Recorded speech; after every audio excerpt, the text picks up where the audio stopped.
நாட்டின் இருவேறு பகுதிகளில் நேற்றைய தினத்தில் அதிர்ச்சியான பரபரப்பூட்டும் 2 சம்பவங்கள் பதிவாகியிருந்தன. அந்த சம்பவங்கள் தொடர்பாக இந்த காணொளியில் விரிவாக பார்க்கலாம். ஒன்று, கடவத்தை பகுதியில் சொகுசு கார் மூலமாக மேற்கொள்ளப்பட்ட ஐஸ் போதைப்பொருள் கடத்தல் முறியடிக்கப்பட்டிருக்கிறது. மற்றையது ரத்தினபுரி மாவட்டம் அஹலியகுட பகுதியில் நேற்றைய தினத்தில் பட்டப்பகலில் நபர் ஒருவர் படுகொலை செய்யப்பட்டிருக்கின்றார். இந்த 2 விடயங்கள் தொடர்பாக நாங்கள் விரிவாக பார்க்கலாம். முதலில் இந்த ஐஸ் போதைப்பொருள் கடத்தல் தொடர்பாக பார்க்கலாம். கடவத்தை பகுதியில் சொகுசு கார் மூலமாக ஐஸ் போதைப்பொருள் கடத்தப்படுவதாக மேல் மாகாண குற்றத்தடுப்பு பிரிவினருக்கு தகவல் கிடைக்கிறது. அதன் அடிப்படையில் சோதனை நடவடிக்கைகளை போலீசார் மேற்கொள்கின்றார்கள். கடவத்தை பகல பியன்வள பகுதியில் சொகுசு கார் ஒன்று சோதனைக்கு உட்படுத்தப்படுகிறது. அந்த காரிலிருந்து 1.5 கிலோவுக்கும் அதிகமான ஐஸ் போதைப்பொருள் மீட்கப்படுகிறது. அந்த காரை செலுத்தி வந்த 41 வயதுடைய நபர் கைது செய்யப்படுகின்றார். அவரிடமிருந்து 2 கையடக்க தொலைபேசிகள் மற்றும் சில வங்கி அட்டைகளையும் போலீசார் மீட்டெடுக்கின்றார்கள். இவர் பெஹலியகுட பகுதியைச் சேர்ந்த ஒரு நபர் என்பது அடையாளம் காணப்படுகிறது.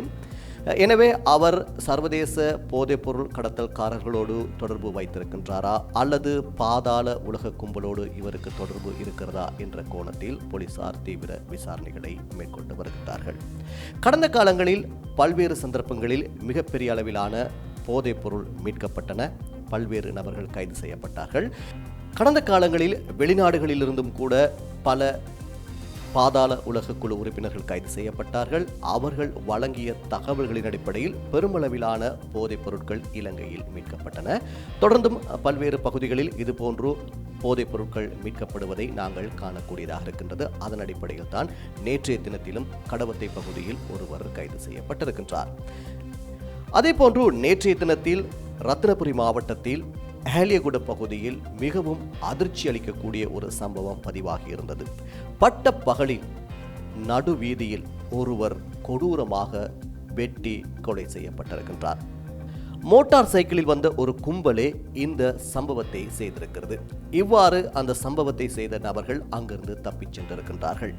ஹெலிகுட பகுதியில் இரத்த வெள்ளத்தில் நபர் ஒருவர் கிடப்பதாக போலீசாருக்கு தகவல் கிடைக்கிறது. அதன் அடிப்படையில் சம்பவ இடத்திற்கு விரைந்த போலீசார் அந்த நபரை மீட்டெடுத்த போது அவர் ஏற்கனவே உயிரிழந்து காணப்பட்டிருக்கின்றார்.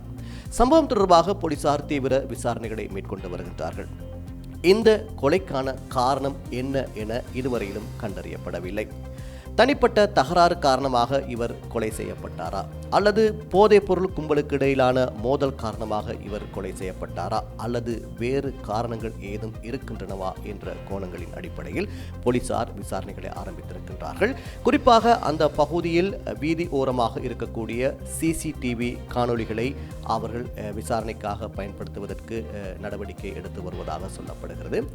இந்த சம்பவமானது ரத்தினபுரி பகுதியில் அதிர்ச்சியை ஏற்படுத்தியிருக்கிறது. அதாவது பட்டப்பகலில் இவ்வாறு ஒரு நபர் படுகொலை செய்யப்பட்டிருக்கின்றார். இவர் 34 வயதுடைய ஒருவர் என அடையாளம் காணப்பட்டிருக்கின்றார். இந்த கொலையை யார் செய்தார்கள், எதற்காக செய்தார்கள் என்பது இதுவரையிலும் தெரியவில்லை. அதனை கண்டறிவதற்கான விசாரணைகளை போலீசார் மேற்கொண்டு வருகின்றார்கள். இது போன்ற பரபரப்பான மற்றொரு செய்தியில் உங்களை சந்திக்கும் வரை நன்றி, வணக்கம்.